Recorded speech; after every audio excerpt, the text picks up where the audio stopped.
Today we are going to talk about some sad news coming out from Virgin Voyages. We've got exciting news about Princess Cruises offering a whole new dining experience on board their cruise ships. They've also made a press release just yesterday regarding their cruise and cruise tour options in Europe in 2024. We've got more information coming out on Holland America's itineraries for South America that actually include the Amazon River, if you can believe it, for 2024 and 2025. And then I'm also going to talk to you some more about our river cruise. There are so many differences, so many similarities, if you will, between river and ocean cruising, and I want to share with you today what Embarkation was like, because it was very different on a river cruise than it is on an ocean cruise. So let's go ahead and get started.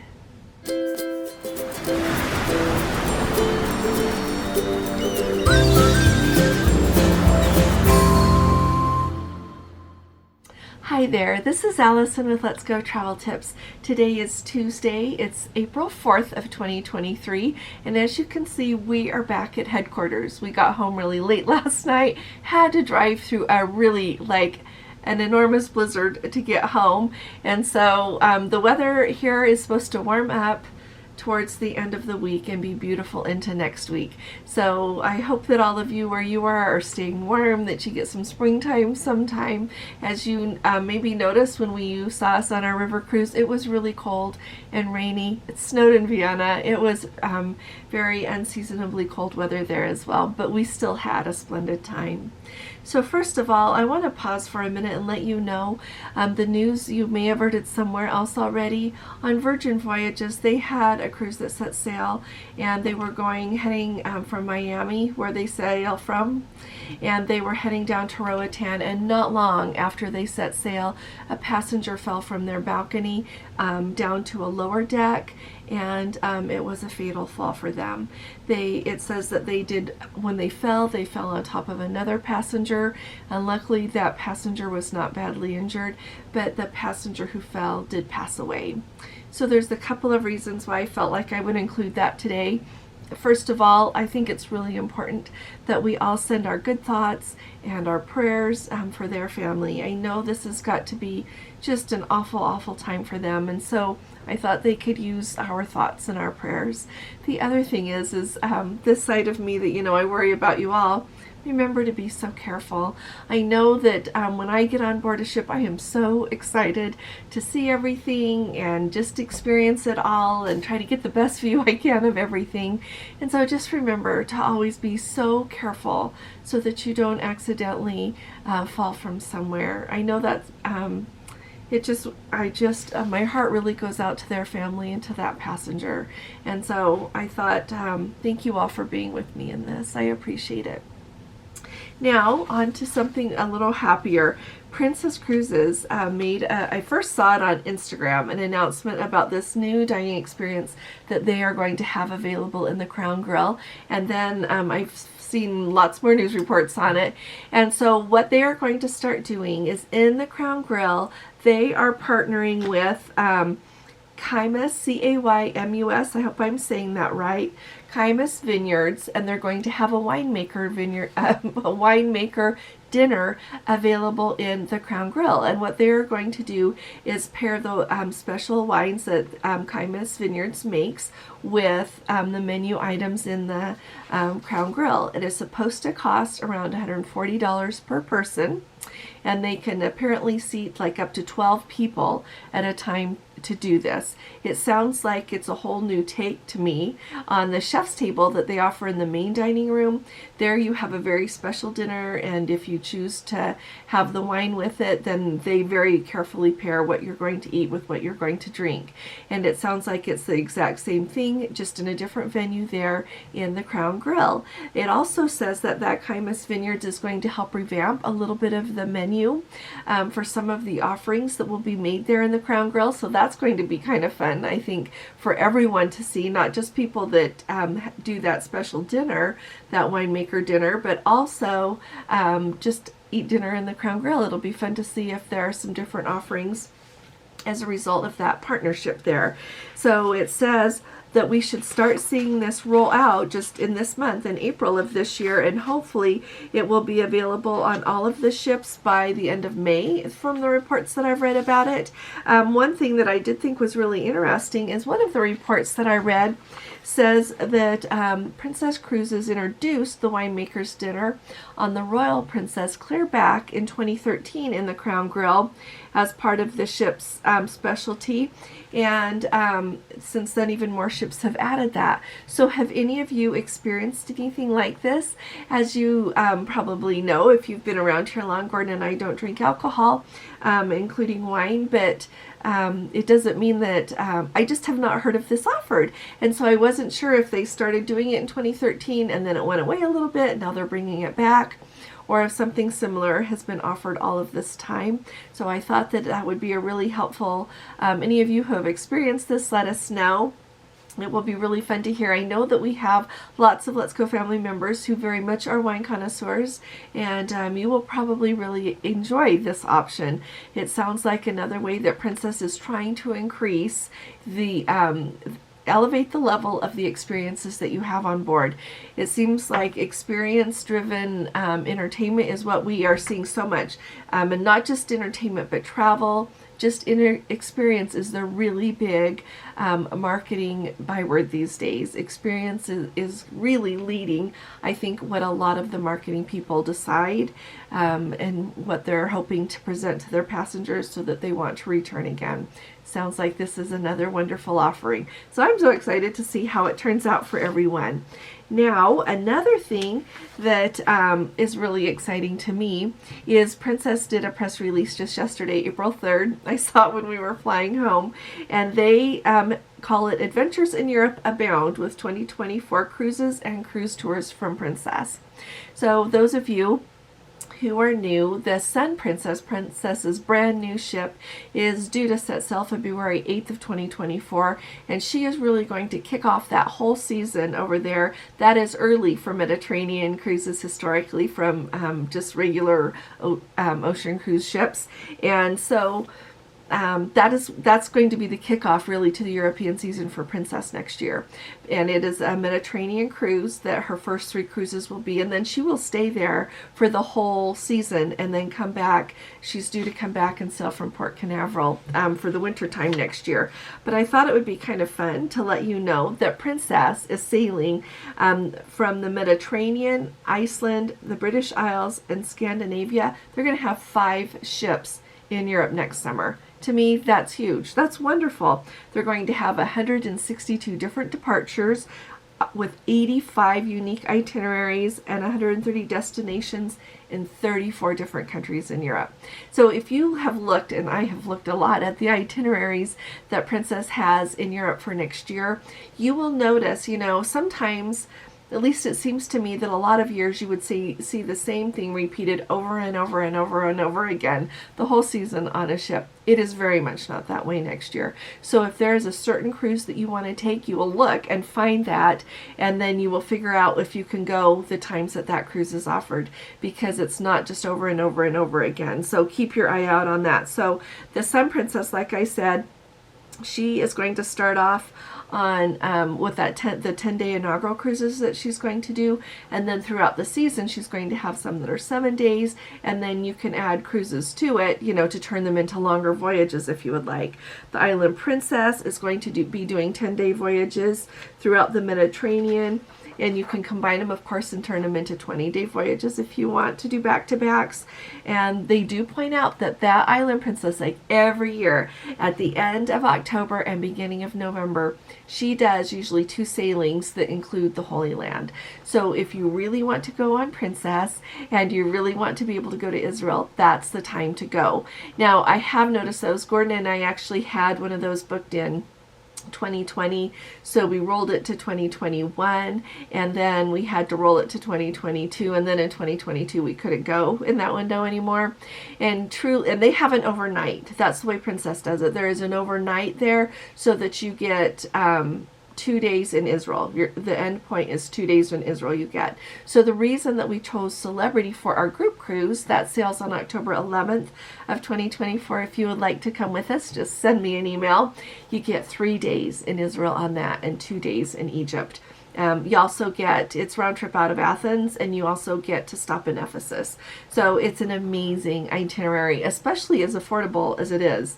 It's really remarkable, the cruise that we have chosen for our group cruise. But anyway, I'm so excited the Island Princess is doing that again. And sometime I do want to go to the Holy Land there, to Israel and Princess. I do want to do that. The Regal Princess is going to be doing her sailings round trip out of Southampton. She's got a British Isles cruise we're also doing for a group cruise. That's June 8th of 2024. But she's going to be, going all over there out of Southampton. The Sky Princess is also going to be going out of Southampton. So she's going to be doing voyages that are for 5 to 31 days long, you guys. And I'm telling you all this just to kind of get you thinking, because sometimes you just need to think about the options, okay? Because I am so excited. Makes me want to go on more cruises, even though we're kind of booked up for next year, but makes me want to slide in another one. But they're going to be going to Iceland and Norway there, the Sky Princess is, the Canary Islands, a 31-day adventure to Canada and New England. Finally, the Caribbean Princess is going to be over there. She's going to be doing Northern Europe and cruises that go up to the Arctic Circle, like In Search of the Northern Lights. The Caribbean Princess will be doing that in 2024.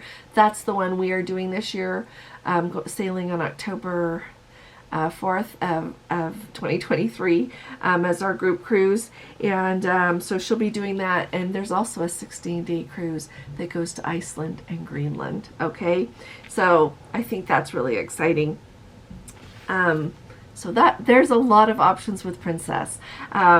So many options. And doesn't it make you excited to be able to go? Now, Holland America has also got, I told you, like, it was before we went on our river cruise, but Holland America announced that they're going back to South America a lot more than they have been. And so for the 2024-2025 year, they are doing a lot of cruises in South America, including the Amazon River.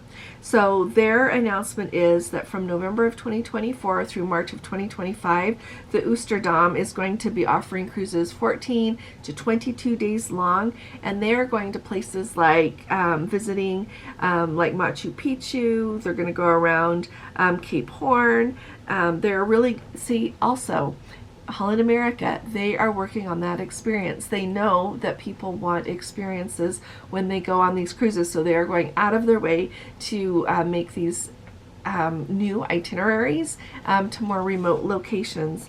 And so I thought it was really fun. The Zaandam is going to be doing a 27 days. So if you want something to do and you've got 27 days, a 27 days round trip from Fort Lauderdale. How handy is that? You don't even have to fly abroad. Fly to Fort Lauderdale, 27 days, and you get to navigate the Amazon River. That's in February of 2025. So I think that that's marvelous. I don't think Gordon can have that much time off, but I'm putting it on my list. Also, they're going to have, their Amazon program is going to include visits to 12 ports in the Caribbean and Brazil, as well as French Guiana, visiting, and then the places that they're going to go in the Caribbean include St. Martin, St. Lucia, Trinidad and Tobago, Barbados, Dominica, and the Tortola Islands.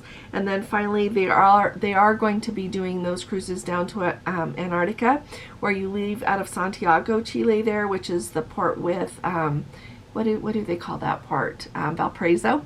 They're going to leave from there. They're going to go down, see Antarctica, sail around Cape Horn, come up, stop in the Falklands, end up there in Buenos Aires. They will also have those available as well. They stop the normal places with that: Montevideo, Uruguay, Ushuaia, Argentina, Punta Arenas, Chile, and for those they are going to be going December 1st of 2024 and then February 19th and March 5th of 2025. Just so many exciting things. So I thought I would get your travel, your travel planning, give it a kickoff here with all of these fun itineraries. Now, the next thing that I want to tell you about is Embarkation on our river cruise. So Gordon and I took a transfer. It went from a hotel there in Munich down to Passau, Germany, where we were getting on the river cruise ship. So when we got down there, when we arrived, you know, it's on a couple of buses. Everyone went down on a couple of buses. As we were pulling up there alongside the ship, the crew members came out and they unloaded all of the luggage and took it, and they put it like in the entryway there of the ship. We all just walked on. Nobody said, "What's your name? Show me your ID," nothing. We all just walked on and were invited to come and sit down in their panorama lounge there, which is on the same level of the river cruise boat ship. Has the lobby, the entrance area, the reception desk. So we went in there and sat down. They greeted us and invited us to eat a light lunch. They called it light bites, but it was a very nice lunch. There were a couple of kinds of lasagna. There were soups. There were lots of sandwiches, salads, desserts, lots to choose from. And so we ate and just visited with people there. We met really nice people until they told us that they were ready to start checking people in. And so they did it kind of by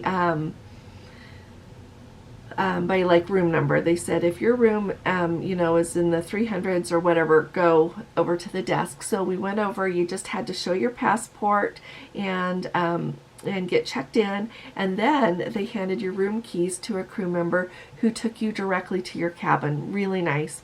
When we opened the cabin door, there on the bed, like they had already brought our luggage, they had set it up on the bed for us to unpack. It was really very, very nice. The thing that I noticed that was so different is there was like no security. We didn't go through security at any point ever to do with that cruise. We didn't go through security to get checked in, to get on the ship. We never went through security when we came back to the ship after going on an excursion, or if people got off and walked around on their own, they never went through security coming back. And I'm sure that they were careful. I'm sure that they had crew members paying attention outside of the riverboat a little bit, but it's not like it is on a cruise ship. The other thing that was really interesting is they give you the cruise card that we are so used to having. That's how you unlock your door. That's what you would show if you wanted to buy a drink or something, or anything else. But they just had these little kiosks set up, and when you were going to leave the ship, you just put it up to the little reader there, and then it would say if you're checking in or out, and you would click what applied to you, and off you would go. And when you got back, you would swipe it and say you were checking back in again. That is the extent of how they kept track of you. And so I am sure that they paid attention. If anyone was missing when they were ready to sail, they would know. But it was just really very low key and really nice. So, and the other thing that I really noticed about the differences when you think of, you know, when you embark on a cruise ship, the big ocean cruise ships, you know, you get right on, and then you go decide where you're going to eat lunch, and then you want to walk around everywhere and see everything. On a riverboat, there's really not that much to walk around and see. I took some footage for you. I did go upstairs to the top. They called it the sky deck, and walked around just to show you what was available there. We thought we would be able to sit out there and enjoy the river, but we only ended up really using it for that illumination sailing that I posted, just due to weather. But there is really not a lot to go see. You have your panorama lounge, you have your dining room, and then at the back of the ship is a small lounge. Other than that, you have your cabin. So it's a little bit different. You literally come on, you sit down, get situated, and have your lunch and wait for them to be ready to take you to your cabin. It is a little bit different, but we thoroughly enjoyed it. I think that if you are someone that right away wants to hit the swimming pool, there are a few river boats that do have swimming pools, but you would have to wait, of course, until you could get into your cabin to get changed and then be able to go enjoy that swimming pool. And in the month of March, and probably for April for a while, I think it might be a little bit chilly to do that. But we thoroughly enjoyed our river cruise. Put your questions down below. I've got a lot more to talk to you about. There's a lot of really big differences, but it is still, it's glorious to be on the water. There are no words to explain what it really feels like to sail down the Danube. Just that river. I remember learning how to play the Blue Danube Waltz on the piano when I was young. You study about history, you study about Europe and the Blue Danube, and so many of the other rivers are really at the center of history because that's how people traveled. It's how goods were moved. It is just really remarkable to be in that place in history. And so many of the places that they take you on excursions when you were on a river cruise truly are places where you can go back in history a little bit and stand there for a minute and enjoy. So I just wanted to share that with you, bring you up to date on some cruise news, and I'll be talking to you again soon. So if you have not subscribed yet, will you please subscribe? We really need to have you with us here, and I would appreciate having you with us. So thank you very much. And if you appreciate these updates, please give this video a thumbs up because that helps us as well. I will be talking to you all again really soon. You all take really good care. God bless you. Love you. Bye-bye.